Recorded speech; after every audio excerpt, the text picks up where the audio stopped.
Hey, Caleb, you wanted to see me? Ah, Spencer, my good fellow. I've been expecting you. Yeah, so did you want something or Want? Goodness no. Require. require? Yes. I require your services for the briefest of moments. Okay. Surely you can see the predicament I'm in. Well, actually, no, I can't. I lost my glasses at the pub last night. A pub, you say? Surely you can't be serious. As serious as a fought during a recto, 'cause I am. And stop calling me Shirley. Rightio. Anyway, if your spectacles were affixed upon your face, you'd see that I, the host of the most prodigious writing and books podcast in the business, has been immobilized by a rather substantial stack of fallen folios. What? My to-read pile finally fell on me while I was taking a nap. But you're on a podcast table. I hardly see how that matters. And you're naked. I hardly see how that matters. Dude, your hairy ass is touching my drink coaster. I hardly see how that matters. It matters to me. Can you just unbury me? No way. Your reckless reading got you into this mess. Blockhead! Wait! Don't go! There's a copy of War and Peace wedged in my taint. Spencer! Can you at least leave me a bottle of whiskey? Hello? Can't get enough drunken nonsense? Listen to new episodes of the Drunken Pen Writing Podcast every Tuesday wherever you get your pods.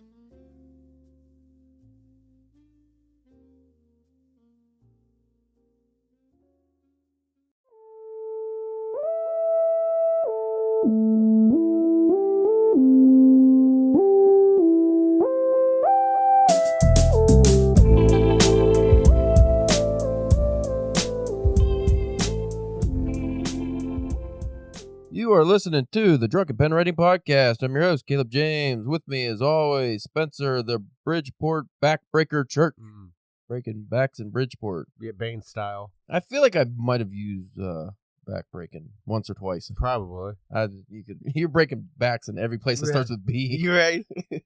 Today, we actually have a reoccurring guest. Yes. He was last on episode 130, I believe it was. That's like 3 years ago when he was promoting his book, Massacre in the Comic Shop. He is a journalist, a poet, a novelist, and owner of Starving Author Press. He is here today promoting Truth Before Comfort, Confessions of a Comic Book Journalist, which, as the airing of this, the Kickstarter has 4 days to go.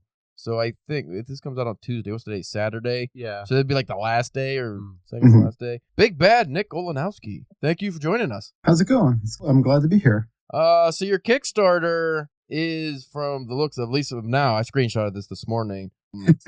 You have 52 backers already, or 233 52 backers with 4 days to go. So you're almost at your goal. Your goal was only 1,800, and you're at almost 16. Yeah, I am. I'm pretty close to the finish line. I'm a little nervous still because I haven't made my goal yet. I got a few days left. And FYI, I am going to open up late pledges for the Kickstarter, which is a new thing that actually wasn't a feature the last time I had a Kickstarter in 2023. So even if listeners hear this after the Kickstarter ends, you can still back the campaign and pre-order the book. That's cool. I always wondered if they were ever going to do something like that. That's good. I feel like that's pretty beneficial, because sometimes that'd suck if you're like $1 or $2 short. And it's like, well, it's done. Yeah. You've had a few Kickstarters now, haven't you? You're a pro at it now. Yeah, this is my 5th Kickstarter. And Kickstarter is still all or nothing, but it's the way it works now is that late pledges are enabled. I enable late pledges for a few of the tiers. Basically, just if you want actually a copy of my upcoming book, Truth Before Comfort, Confessions of a Comic Book Journalist, you can still pre-order it digitally or physically on Kickstarter, even after the campaign. And it will eventually be on Amazon, Barnes & Noble, all that. I use Ingram Spark, as I think we talked about last time. I would certainly appreciate backing the campaign and helping me bring this project to life. What was your question again? That's a good question. That's an interesting question you asked. I don't know if I actually had a question. I think I just led into the Kickstarter stuff. Okay. But just a diversion here, because I'm looking at the Kickstarter now, and I think you used this cover artist before, Jorge Santiago Jr. Yes. I love the cover. of the Thank you. Confessions. It is just like it's like a comic. It's just really cool because you used them for your poetry collections, didn't you? I did, yeah. One or two Both of them. both my poetry books, American Bug and As the Moonlight Shines. He's been my graphic designer in the past too, although not this time around. At this point, I kind of view his artwork as synonymous with my books. Like his cover artwork is something people see on the cover of my books, and they says, "Oh, okay, you got another book coming out," because he's got a distinct style. And I do appreciate you liking the cover, even if someone else drew it. I still, work with him and commissioned it from him. A fun fact about the cover: while the concept was something I told him, I wanted another drawing of me outside a busy comic shop in Chicago, in a busy neighborhood in Chicago, or just a busy neighborhood of a large city. The background was pretty much all his idea. I just kind of gave him a general idea of what I wanted the neighborhood to be and the kind of stuff that's going on there. And I just let him kind of do his thing, and he knocked it out of the park like I expected. And yeah, Jorge Santiago Jr. is a great artist. He also drew a comic called Spencer and Locke back in the day that I really enjoyed. But at this point, he's, to me, kind of become synonymous with my books in terms of capturing the feel of it. He didn't do the cover of Massacre at the Comic Shop because he was too busy at the time. Right. But he's a art professor. He knocked it out of the park again, and I like it. Well, I'm just looking. I just showed Spencer the cover because he didn't have it on his phone. But it's you like sitting. It looks like an outdoor cafe kind of deal. You're drinking coffee, reading a book, and then it's got people in the background and stuff. It almost kind of reminds me of the art from, I think it might have been like the newer Riverdale comics or something, which was pretty cool. And I was just like, I haven't had this experience in my own writing journey yet, but I'm waiting for a fan, or even if I hired somebody to do an avatar of me. Like, I think that'd just be really cool, just to have yourself in like a comic book art style. Right. So here's hoping that happens one day. But the American Bug one is really cool because it's like you on it looks like a subway or a train. Yeah. Then you're also like wearing a punk rock Spike shirt too. I like that.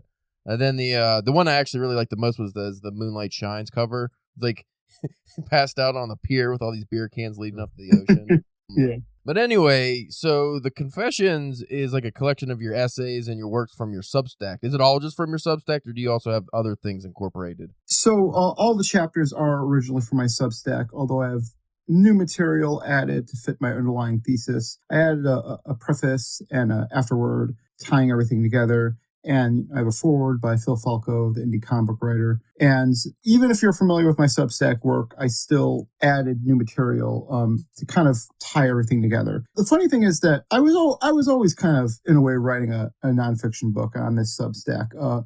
I started my Substack after I was let go by CBR, which is formerly known as Comic Resources. I was very upset at first. I realized that, even if I don't necessarily get paid, I still want to continue doing this. And I just started my own Substack reviewing comic books and reporting on comic book news. And it kind of grew into its own project where I was writing essays more than, news articles and just traditional reviews.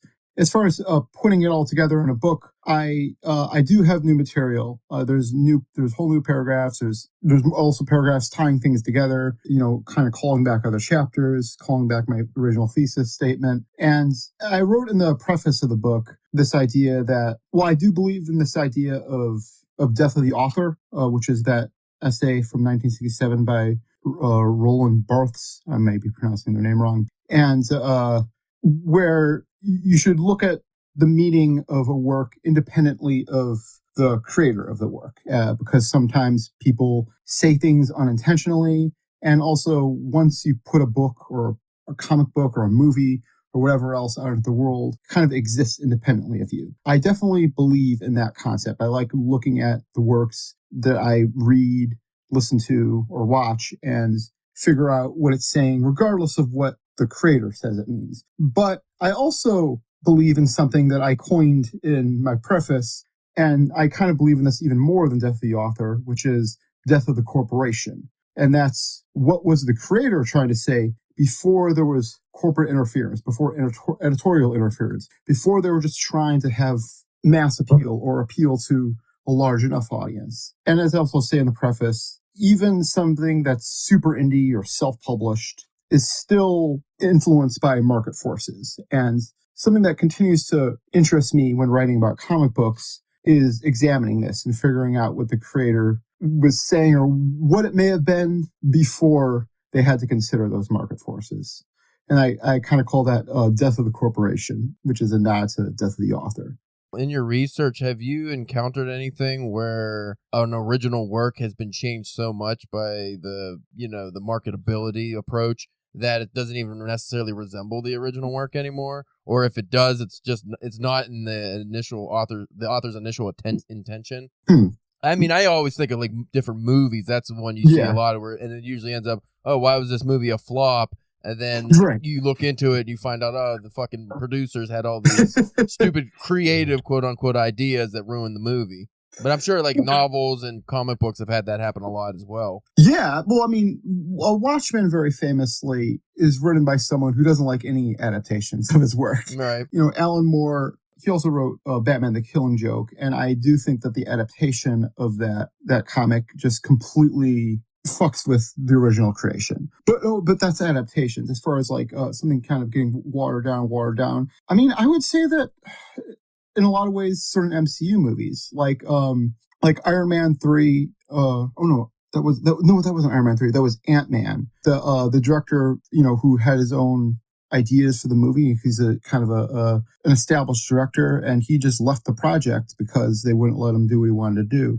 I would also say the same thing kind of happened with Avengers Age of Ultron, even though there's other things that we may not like about Joss Whedon nowadays. But at the time, he clearly had an idea for what he wanted to do, where he was kind of criticizing the Avengers a little bit more. But when the movie came out, it was there were just famously a lot of editorial pushback, a lot of studio interference. I'm trying to think of the best example as far as a comic goes, though. That Miles Teller Fantastic Four was ruined by that, wasn't it? Yeah. Like half of it was like a cool sci-fi movie, and then like the producers and the studio got involved, and it just like tanked the rest of the movie. Yeah, He also tweeted the day that the movie came out, oh, this could have been a great movie, which he kind of bombed his own movie. Wait, you're saying it's not a good movie?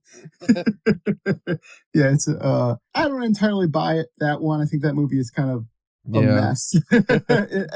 I don't know what great movie he really had before the studio interference, because it's just not even a good movie at all.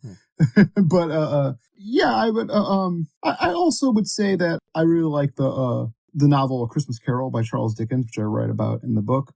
I don't think I've read as much classic literature as you guys have, and I do know that some people don't like Dickens. I don't know why entirely.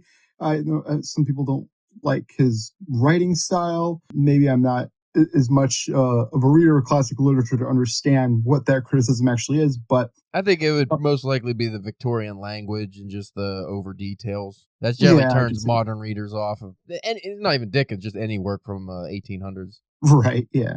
Well, I mean, I have a chapter in the book, and it is based on it's republishing a Substack article titled A Christmas Carol was about proletariat rage in the original novel. And I essentially argue that virtually every adaptation kind of waters down some of what Dickens was doing in that book. There's the scene with ignorance and want, under the robe of the Ghost of Christmas Present, which show two starving children. And the Ghost of Christmas Present essentially says, that if you continue to go down the path of ignorance and want, there'll be doom. He outright says that. And then there's a scene with lighthouse workers and sailors who are working through Christmas Day and, just living through horrible labor conditions. And, well, a lot of the stuff with Tiny Tim is always in there. There's other stuff going on in that book with London and surrounding areas that is often removed from adaptations. And my interpretation of that book is very much that Dickens was writing about the class structure as a whole, which would be consistent with a lot of his other work, too.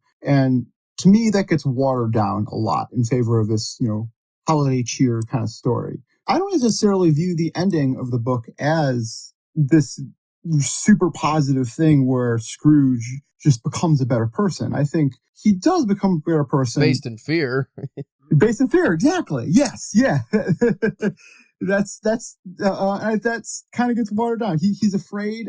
He realizes the working class are human. He realizes that they could potentially get violent or do something, and he becomes afraid, and he wants to change. And that just gets completely watered down in virtually every adaptation. That's actually a good reflection of the modern billionaires now who all of a sudden are telling like, oh no, we need to start doing better things for people. And it's like, you don't care about poor people. You just don't want them to chop your head off in the street. Right, exactly. And Dickens was definitely writing about that. And and that actually is the last chapter of my book. I kind of close with that one before I get into the afterword. And in the afterword, I reflect on my time moderating panels at C2E2 as well. I think part of the idea of the book and collecting these articles into a book is getting a little bit more personally reflective at times, hence Confessions and the title, but also being able to go back and tie everything together instead of all these pieces kind of existing independently of each other. I enjoyed how you broke down, for instance, like in the Christmas Carol Substack, you talked about like you went all the way into like a deep dive of the Muppets version, and you like went through all the adaptations and stuff to come up with your thesis. And I really just enjoyed how you wrapped everything up. But when you're going through all those old things, have you found, I mean, I don't know how far back you went into your Substack for this book, but have you found that maybe some of your ideas over time have changed or your opinions have changed? And does that reflect in the book? Because I know you either rewrote some stuff or added stuff to some of these. Yeah, that probably would be more the case if I had written these over a longer period of time. But it's only been about a year, a little over a year's worth of material. And I think a lot of times when I'm writing it, I do go in with a certain idea of what I'm writing about. And in my research, when I'm writing the chapter or writing the Substack piece, my ideas change. There wasn't really anything that I went back and deleted because like, oh, I don't really do it that way at all anymore. It was more expanding on specific thoughts that I'd previously written. For instance, in the Christmas Carol, I actually, I sent you an excerpt from a paragraph I added where I got a little bit more reflective about the ending of the book and how Scrooge's behavior seemed more like a manic episode than holiday cheer that's sometimes portrayed in movies. That was something I kind of thought about later on and said to add it. Also, like, I have two character studies in the book about Reggie Mantle and from Archie Comics and Superman. Later on, I kind of thought about how these two things were similar to one another, and I wrote about that. But I didn't really change my mind a whole lot, when putting the book together. But I would say I probably did when I was doing my research for the specific pieces. I mean, this is what you have on the Kickstarter, so I don't know if this is actually how you open up the book, but you have the 3 great moments in Superman comics. So how do you go about, I mean, I'm sure it was just a topic you were interested in, but how do you go about just picking like 3 out of, all the Superman lore and just kind of going into, okay, this is because I'm not much of an essay writer myself. So because my problem is staying on topic. So I'm always interested when we get people on here who have written essays or have books of essays, how they go about not just staying on topic, but choosing, like when they have such a vast variety of topics they can pick from. So you say the greatest Superman stories or something, to whittle that down to just 3. Like, how did you go about doing that? Well, for 3 great moments in Superman comics, I wanted to write about 3 different eras of Superman. I kind of skipped the Bronze Age, but I did the Golden Age, the Silver Age, and the Modern Age. And I knew from the get-go I wanted to write about his first appearance, not just because it's his first appearance, but because I love Action Comics #1. And then the Superman movie just came out, so I knew I wanted to write about the first appearance of Krypto as well for my Silver Age comic that I wrote about. The Modern Age was the one that was a little bit more, I had to think about a little bit more. I wrote about Superman for All Seasons just because I wanted to reread the book. It's a good movie. Right, yes. Give it an excuse. Yeah, exactly. And that is part of what I enjoy about writing about comics is, it motivates me to read something that I wanted to read anyway, but wouldn't have necessarily gotten around to it as quickly. For 3 great moments in Superman comics, that's really a character study about how, in different eras of Superman, he's been different. In the Golden Age, he was the quick-tempered social radical, and he was pretty quick to enact violence in ways that would be very shocking to modern readers. Silver Age is when, the 50s and 60s, there was a lot of censorship because of the Comics Code Authority and the Red Scare. That's when the idea of him being the big blue Boy Scout was born. But also in the Silver Age, that's when Superman was a lot more patriotic, kind of spreading American values worldwide. And then I do kind of skip the Bronze Age, although the Bronze Age is too similar to the modern age when we're talking about Superman, in my opinion. But then the modern age is weirdly enough considered to be the last 40 years. It's so funny how like all these ages are like 15 years, but then you get to modern, it's like, oh, 40 years, okay. But the modern age is when the idea of Superman being a symbol of hope for the struggling masses. So it kind of calls back to what he was, in the Golden Age, but making him the Boy Scout as he was in the Silver Age. And I just love every era of Superman. And the Golden Age just reflects so much anger that Jerry Siegel and Joe Shuster had about the Nazis and about the Great Depression and other stuff that was going on in the world. The Silver Age is a lot of fun. Crypto is great. And then the modern age has a lot of good stuff too. But as far as how I picked it, I think that right off the bat, I knew that I wanted to do Action Comics #1, Adventure Comics #210, and I picked Superman Fall Season because I love Tim Sale's artwork and I wanted to reread the book. So is Superman your favorite character then? Is that safe to say? Or is that you just thought with the movie and everything that it was a good topic to talk about? I think that Superman is now my favorite superhero. He didn't used to be. Superman is my favorite superhero in the sense that I love all eras of Superman. Whereas, I love Batman, but I'm really more just a fan of the modern Batman. And whereas with Superman, it's just so fascinating how just in different eras he changes, but he still keeps that same essence of he's always defended the defenseless. That's what Superman always does. Whether he's grabbing a wife beater and throwing him against the wall like a dart in Action Comics #1, or in the Silver Age, he's kind of just just helping saving the whole planet in the Silver Age, and then or in the modern age when they do stories where like he's calming someone down and keeping her from committing suicide. Yeah. Like that's the modern age Superman. In all of these stories, he's defending the defenseless. That's what always made me mad. Like especially here recently and after the new Superman movie, people kept on complaining about oh, they made Superman so woke and da da da da, and just you have no idea about the character, you piece of shit. Yeah. Well, I mean, I think that to do Superman right, I mean, I think that movie just James Gunn understands Superman perfectly. Yeah. The character has always been quote unquote woke, and to do Superman right, you kind of have to make it timely and touch on current events to a certain degree.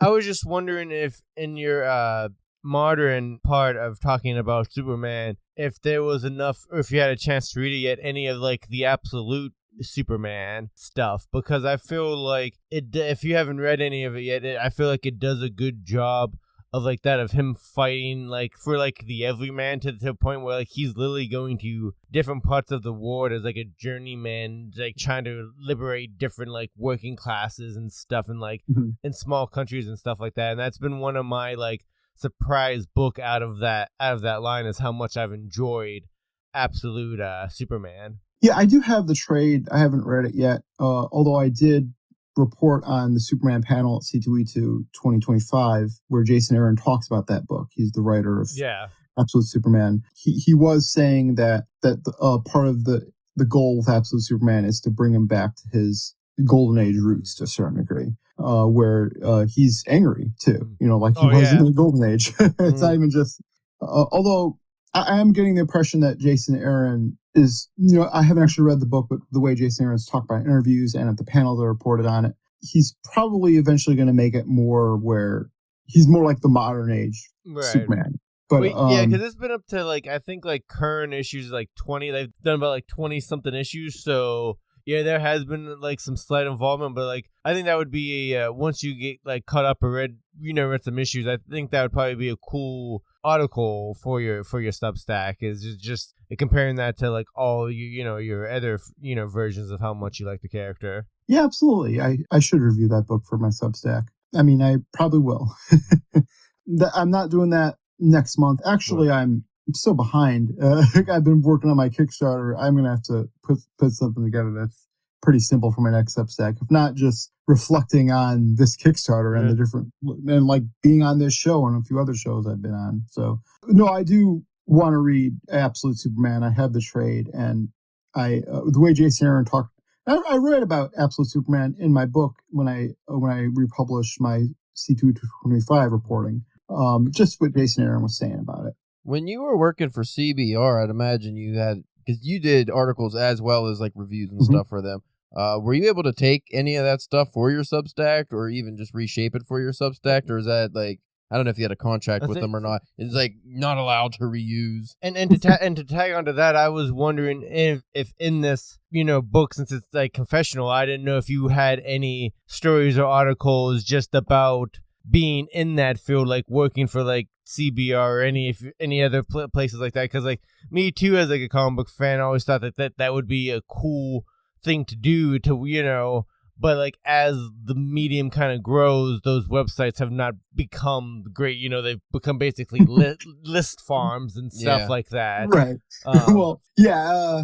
These are some great questions, and it's so many that like I almost don't even know where to begin. Okay, so we said at the beginning. I mean, I know I can't use any of my CBR articles. That's copywritten by them. However, what's funny is that some of the stuff I did write for CBR, but never actually put in the article, I just kind of cut from it. I did end up repurposing. So like, I wrote about Action Comics #1 for CBR, an article titled Action Comics #1 is one of the greatest works of anti-fascist art ever made.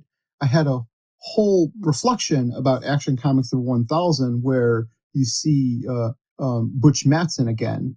And I just cut it because I was focusing on Action Comics #1. That wasn't an editorial decision. It was my own decision. But then when I was writing 3 Great Moments in Superman comics, and it was a broader reflection about Superman's history, and I'm writing about Action Comics #1 again, it's like, oh, I can actually put the paragraph in the essay now. I reviewed the first 3 issues of Archie's Mr. Justice Archie's Mr. Justice #1 through 3 from Archie Comics, which is kind of superhero Archie. The whole miniseries up until the 4th issue was circling around Reggie Mantle and what his deal is as a supervillain. I kept on writing about it, and I kept on cutting it because it wasn't the focus of the review. But then in my book, in my Substack, I finally reviewed the 4th issue, and I did a whole reflection about Reggie Mantle. I took material that had originally written for CBR, was never published, and used it for the Substack. Nice. So actually, in a way, yes. So I'm not using any copyrighted material from CBR, but I am using material that I just didn't use. And as far as whether or not I write about my experience with CBR, I was originally planning on doing that in the preface. I just ended up deciding against it. I mention it. I mentioned the fact that I, work for CBR, but I mainly just do so in kind of like as a credential building way. But if I'm being honest with you, I keep on seeing those job postings for CBR. I know they're hiring like comics features writers again.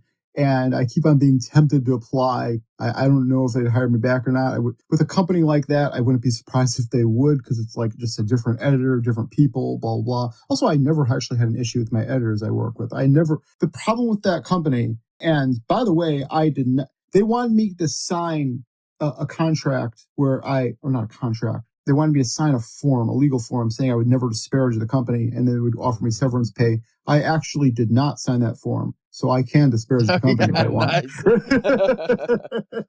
So yeah, fuck Valnet. That company sucks. Like they just fired me out of the blue one morning, and then cut me out of the Slack chat. Fortunately, social media exists. I talked to my editor. I added my editor on Facebook. He hadn't previously been on my Facebook or my Instagram. He had no idea I'd been fired. Like the person I was literally answering to. To be clear, when I say my editor, that's essentially my boss. That's the person I'm actually answering to. So who was essentially my boss didn't even know I had been fired. And then he found out that they were downsizing the whole team, basically getting rid of the comic reviewers. And I'm not going to speak for him or put his business out there, but he's not working for the company anymore either. And the problem with that company is very much a content farm model.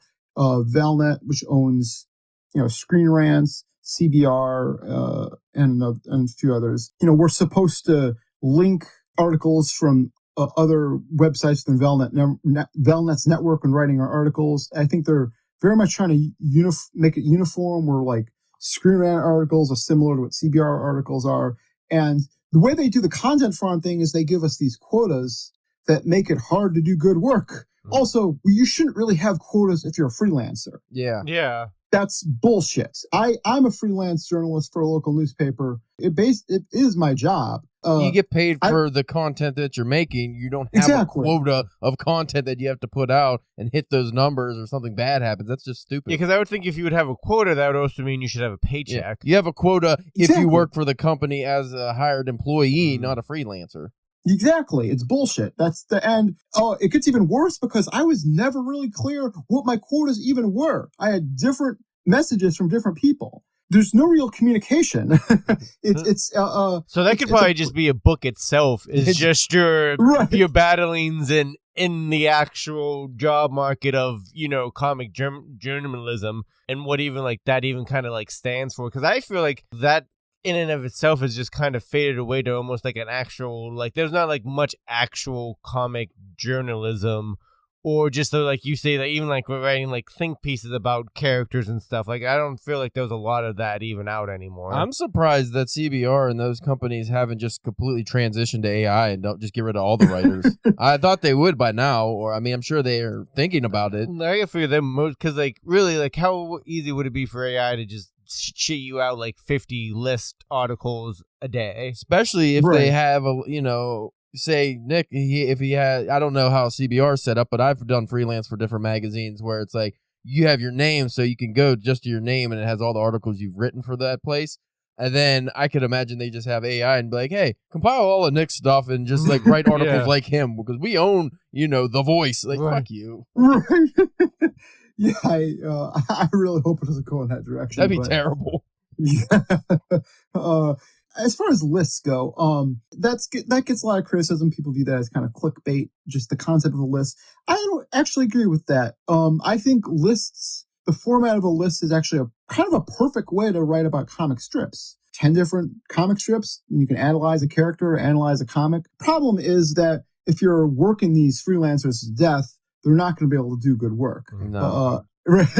So I'm very proud of an article I wrote called The 10 Best. I don't have the exact wording, the title offhand, but it's about Snoopy's brother Spike and the 10 best Spike strips.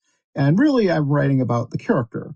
I was able to do that because I was in the transition between teams. The comic reviewers, I was no longer having to worry about those quotas, but because I spent a bunch of time on it. Because my goal was always to do my best work, and the quotas are bullshit, and they lose good writers because of the quotas. CBR, when I worked there, did have a strict policy against AI, but I sure hope that they don't do what you're saying.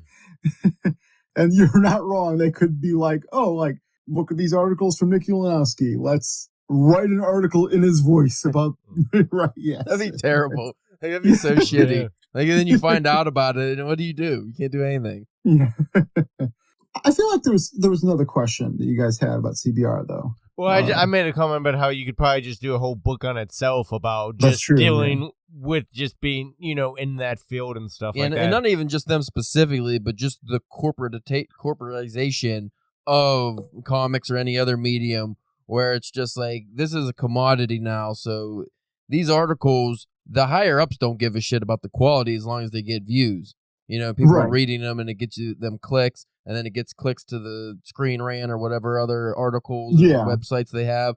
But if you have quality articles coming through, that elevates the brand. But I do feel like we're at an age now where, and this will touch on like the social media stuff too, it's about being seen more than it is the quality. Like, I feel like these corporations, as long as they're getting seen and they're getting the views, they don't give a fuck if the work's quality. If it is quality, that's just a bonus for them. But I don't think that's the priority anymore, which is pretty sad. Yeah. I do want to return to a question you asked earlier, because I think I have an answer for it now. And you were asking about, when I was talking about my death of the corporation idea.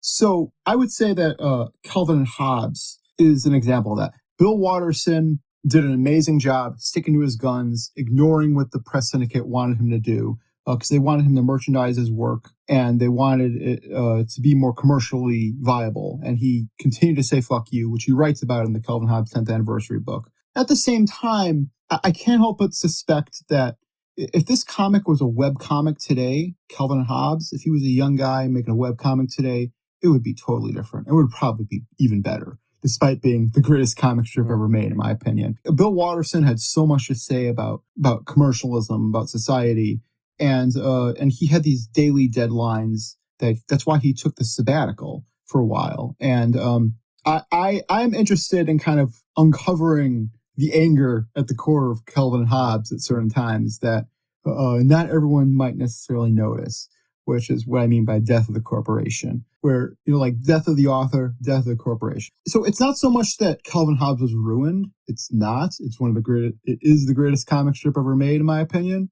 But there's definitely something there in Calvin and Hobbes that we didn't get to see. Yeah, that would have been interesting if it was like a modern webcomic where you had no constrictions of any kind. You could just do whatever you wanted. I think that'd be pretty interesting. Well, I feel like just corporation in general is fucking up the comic medium in and of itself, because like at my comic book store, we're always talking about because they do a podcast, and a lot of questions we always talked about what could you do to make DC or Marvel or whatever better, to put out better books and stuff like that. And my thing is just I don't think you can do anything, because both companies are now owned by major corporations that don't give a shit about the actual comics themselves. They're basically just using them for IP farms, for their movies or television and stuff like that. And they used to try to adapt or at least take some things from the actual stories. Now they might just take the title of a popular miniseries or storyline and then just do something else with it, Yeah, you're not wrong. And then on top of that, very famously, Ed Brubaker wasn't invited to the premiere of Captain America: The Winter Soldier, despite the fact that he created Winter Soldier. Yeah, and then the actor who played Bucky, can't think of his name offhand. He had been personally in contact with Ed Brubaker, because when he was hired for the role, he got in contact with him. He wanted to text back and forth with the creator so he could get into the character. He took him as his +1 to the premiere, and that's how Ed Brubaker was able to go. But he shouldn't have had to do that. Right. That's fucking ridiculous. And that's why he does his own series of books at Image now. Yeah. Yep. Yeah. Well, we're getting near the 45-minute mark, and you're actually, but you could promote this as well, as you're doing another podcast right after ours. So, what podcast is that? So that's the Saturday Morning Comics Talk, which is a YouTube stream. I was also on the Archie and Me podcast recently. Go check that out, definitely. I talked a lot about Reggie Mantle on that podcast, and I helped them review the Archie's Movie Mania, and also my other books, American Bug, my book of poetry, my other book of poetry, As the Light Shines. Massacre at the Comic Shop is my horror novel that always seems to do the best when I go to literary festivals. And I wrote a book called Diesel Doctrine of the Temporarily Embarrassed Millionaires, which is loosely based on my experiences working at truck stops for 3 years. All my other books are available as add-ons in my Kickstarter or a tier where you can purchase all 5 books. I'm also going to be on another YouTube stream that it's hosted by Sarah White. I unfortunately can't think of the name offhand because it says, I don't know why it has the name it has. But nonetheless, the Saturday Morning Comics Talk and Archie and Me podcast. All right, well, I'm going to ask you one final question. And this is the worst question, because if somebody asked me this question about any of my work, I'd be like, God damn it. So I'm going to ask you this question. Okay. Why should people back your Kickstarter, and more specifically, why should they read Truth Before Comfort: Confessions of a Comic Book Journalist? Well, I think that the answer to that question kind of depends a little bit on who you are. If you're someone immersed in the comic book world, I think you will get a lot from my book, because you will learn about creators, fans, and characters and think of them in a new way. That certainly is my goal. If you're someone who's not too immersed in the comic world or not immersed in it at all, it will feel like you're stepping into this whole new world you're not prior unfamiliar with, as far as conventions, comic shops, the comic book industry, etc. So I think that whether you're a comic book fan or a casual or just a complete newbie, you will learn something from my book, and you will find it interesting. That because when I wrote this, I was writing for all three of those people in mind, especially through great moments in Superman comics. That chapter in particular, I think whether you know nothing about Superman or you're looking for a hot take about Superman, you'll get something out of that. Yeah. But that's really the whole book, though. I'm just particularly proud of that chapter. Well, if people wanted just a taste before buying the book, they could just go to your Substack and read some of your articles just to get a feel for your writing style, and they don't have to pay anything to do that. Right. Yeah, that is starvingauthor.substack.com. Excellent. Well, we thank you for coming on. That was fun. I would say it was 3 years since you've been on. Yeah. Because we switched to an invite-only model, but past guests are always invited. So if you want to come on in the future when another book comes out, feel free to reach out. Your grandfather did. Nice. I also love it. Thank you. I appreciate you guys for having me on again. Yeah, no problem. If you folks want to check us out on the old internet, you can at DPW Podcast on Instagram, Facebook, Twitter, and YouTube, where we post almost nothing but just podcast now. Spencer's OnlyFans, he's out there in Bridgeport, and he is baking brownies? Breaking packs. Baking brownies is more wholesome. You should do that. I'm not exactly sure what Bridgeport is. Maybe I'm just a chiropractor. Just adjusted. Yeah. Mild adjustments. The Anaheim Adjuster.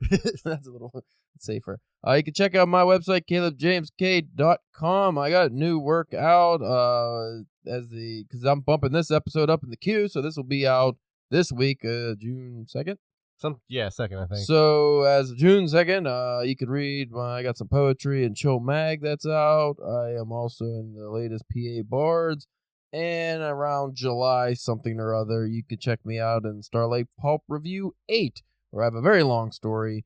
And I think that's it. I mean, it might be hopefully another stuff. Hopefully get some money, too. Yeah. So that's the big thing. That'd be nice money. Give me some fucking money for my writing, you sons of bitches.